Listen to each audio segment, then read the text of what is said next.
had called my friend and was like, yo, I need a video topic. Like, I feel like all my videos are so redundant. I'm talking about a lot of the same things. So from a person on the outside looking in, like, what's something I should talk about? Like, what do you want to hear from me? And she was like, dating in LA. And I was like, okay. Hey guys, it's LORENLOROSA and welcome back to my channel once again for another video here on LORENLOROSA TV, where we are living all things LA and working and making it in the entertainment industry out here. If you are new to my channel, make sure you subscribe, click the bell at the top of the page so you know every time that I upload a video, because we are way more consistent with the content now and you do not want to miss a damn thing. This video, I feel like I've never really done videos really much about dating in LA, and a lot of it is because like I didn't really have an extensive like dating time here in LA. When I moved to LA, I was like sort of kind of in a relationship, but like it's a little toxic. It's a little toxic on both parts though, like from both ends, like from me and from him. We just both were not in a good space with each other or with ourselves, to be honest, but like we were hanging on to each other. I just said to him, like, you know, let's date other people. Like this is bad, and I'm in a new place. I want to experience new things. And it's so weird to talk about this in retrospect, because the guy that I'm talking about that I said all that to, we're in a relationship right now. So the first question, or the first thing that I'll be talking about is like, how do you even go about meeting people when you move to somewhere new? I really was like, I'm not a type of person that just can meet people like on the internet and stuff like that. I know a lot of people move to metro cities and do that. More power to you. Like, we have the Bumble, you have Tinder, you have Grindr, you have all these different apps, Instagram, Twitter, Clubhouse at this point. But like for me, I don't know, I've never been able to like do that. So I'm a very like go out and enjoy the night type of person. Like, I love to go out to dinner, I love to go out for drinks, I'm with going to the clubs, the lounges, all of that. So I would meet people like going out that way. I would meet friends through friends, and honestly I actually preferred meeting someone, even if I didn't know who that person was. I preferred meeting someone that like I knew through a friend, or a friend introduced me to, or something like that, only because like, not that like a friend can introduce me to a weirdo, but it was more like I think it made me more comfortable as like a single woman living across the country from all my safety go-tos, like my mom, my brother, like, you know what I mean? Like, I'm out here by myself. So when it came to dating people and having to go to like dinner on my own and like on dates and stuff like that, I was a lot more comfortable when I was like able to say, well, you know, we have a common friend. On a scale of 1 to 10, I would give dating in LA, if you're looking for a serious relationship. And again, when I was dating people here, I wasn't looking for anything serious, because I knew that I eventually was going to end up with my boyfriend that I'm with now. We just needed some space. Like, we really just needed some space, some time. But like, I wasn't 100% sure. So in the meantime, I was just like, you know, I just want to have fun. Like, but from what I experienced, good luck. I think a lot of people here are like just vibing and having fun, and you know, they want to party, and like, you know, people are young. Everybody's a new person in a new space, trying to just experience new things. I can't imagine meeting, like, if I wasn't in the relationship I was in today and I was just like still dating here, I probably would still be, I don't know if I can say that. I was going to say I probably would still be single, but I don't know if I can say that. I couldn't imagine, from what I experienced for a little bit of time that I experienced it, because there was only like a 2-year period when we decided to like, not even decided, there was a 2-year period where we weren't seeing eye to eye. It was a very small short-term period within that where we was like, okay, we're going to deal with other people now. But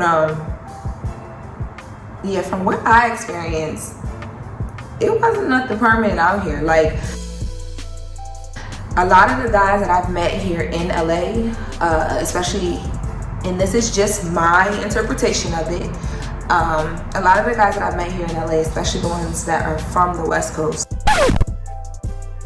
Coast, it was like everything was all about them. Like, I feel like with me coming from the East Coast, and you know, I went to Del State, so like, you know, you are around guys from like New York, Delaware, Philly, Jersey. I was used in Virginia, the DMV area, DC. I was used to, even if you my homeboy, like I was used to guys that were like very accommodating of you because like you're a woman. Like, you know, you good? What do you need? How can I help? The guys from LA that I met were very like, but do you know who I am though? And I'm like, but do you know who I am though? Like, it was weird. Like, I can't describe it. And ladies, if you have had the same experience, comment below. Again, this is not me categorizing every guy from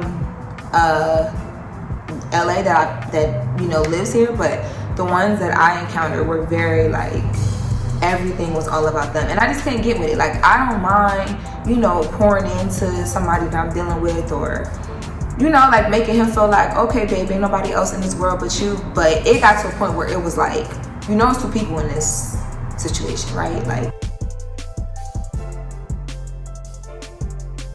I also went on my first ever interracial date with me living in LA. I was out at a bar with my friends, and I met a guy. He was a white guy, and he was older than me. I remember we were just like at the bar chilling or whatever, and somehow like me and him ended up in a conversation, and we were talking about like he's a venture capitalist, so we were talking about like business and investments and like all this stuff, just regular casual conversation. And he was like buying us drinks and stuff, and he was just cool. So when we left the bar, he was like, oh, can I have your number, like, you know, can we hang out sometime after this? And I never in my life like even entertained a guy outside of my race, especially a white guy. I was like, you know what, let me just, you know, experience new things, let me just try it. So I gave him my number.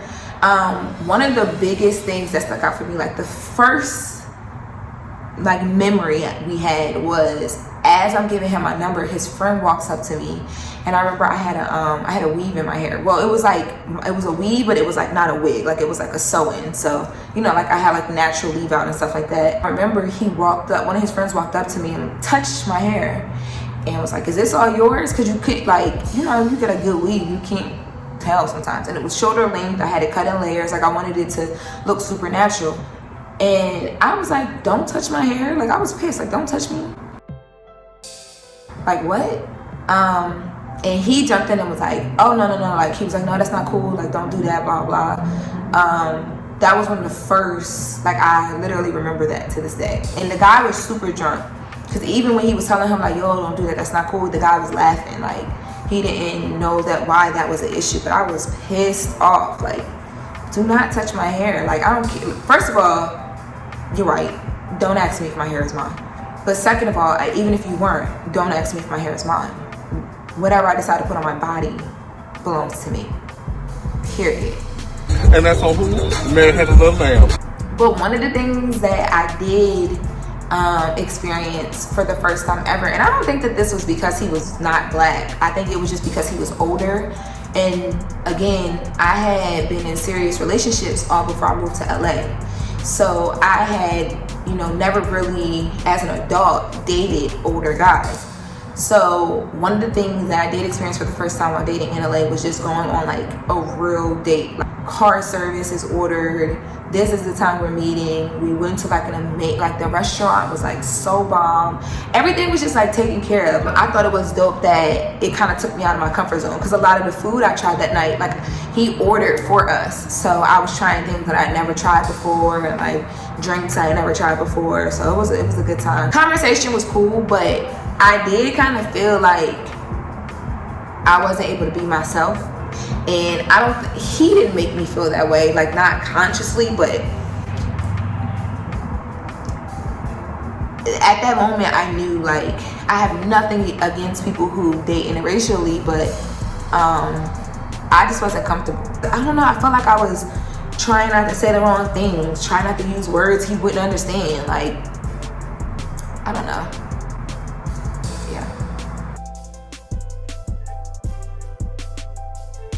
I was just having fun, so a lot of my dates were like, you know, let's go out for drinks, let's do dinner. Like, those are things you can do after work, or, whatever. And at that point I was still kind of like finding my footing here, so I wasn't doing as much. But I know a lot of my friends here who are currently like single and dating and trying to figure it out. They really like have to allot time for like, okay, this weekend I'm gonna like, homeboy who been hitting me up, I'm gonna tell him like, yeah, it's cool, we can go out this weekend. I'm not gonna work this night. Stuff like that. I know some people who, and this, if it were me, I probably wouldn't do it like this, but I know some people who like intertwine work with dating. So I have friends who like plan events or do PR for events, and they'll invite people to the events that they're at for work, but they're not working. So like, oh hey, like, you know, I was invited to this work thing, like, you want to come with me? I necessarily wouldn't do stuff like that, only because like I don't know, if I'm dating you, I don't really know you, so I don't know if like, if I bring you into my world of work, like I don't know what your character is, and like, you know, I worked hard to build these relationships, so no. I have to really trust you to bring you into my like, my bubble of the life that I'm building for myself, period, because I worked hard to be here. Like, you know, like when you're in college and you meet like when you find your tribe of like girlfriends in college, right? Y'all are all from different places, but a lot of your life experiences are the same. I used to feel like, because I was so used to dating guys from Delaware, that when I would meet people from other places, that I would completely not be able to like connect with them and vibe with them because they were from other places. But it was like, we were from other places, but a lot of our life experiences were the same, so we were able to hold conversation about that and, you know, like really relate on that level. And it was kind of like interesting to meet people from other places and hear their perspective on some of the same things that I go through every day, or was going through when I was living where I was living at, or being in LA and being from Delaware versus being in LA and being from like New York or Georgia or wherever. Another thing that I experienced here in LA, and I don't know if this is because I'm not from here or I was young in dating, but I feel like guys that I was meeting, like, and not just because I was meeting them out either, like I could meet guys literally like at a restaurant or through a friend or whatever, and every guy wants to like go out to the club or go to a, like, there's no, like, people don't want to like sit and have like good conversation and really get to know you. But again, I kind of think it was my age. Like, I really think that at the age that I was at, I was probably more accepting of stuff like that. I remember saying to one boy, like, you know, you have to date me, right? Like, you know, like, I don't know what you're trying to get out of this. No, I know what you, never mind, I know what you're trying to get out of this. And you ain't gonna get there, bro, especially not taking me to a hookah bar every weekend. Like, there's so much to do in LA. Like, I'm gonna end this vlog here. My dating life here in LA was not that extensive, so hopefully the little bit that I could share gave you guys some insight on some things. To each his own. Like, everybody's situation is different. I know friends who have found love here in LA. I know people who are still looking for love here. It's really a to each his own thing. I advise you, if you're watching this video because you're trying to figure out your next relationship or your next date or your next situation, to just kind of get out there and do it, because my experience won't be yours, but I hope that my experience gave y'all some laughs and a little bit of insight on what it's like.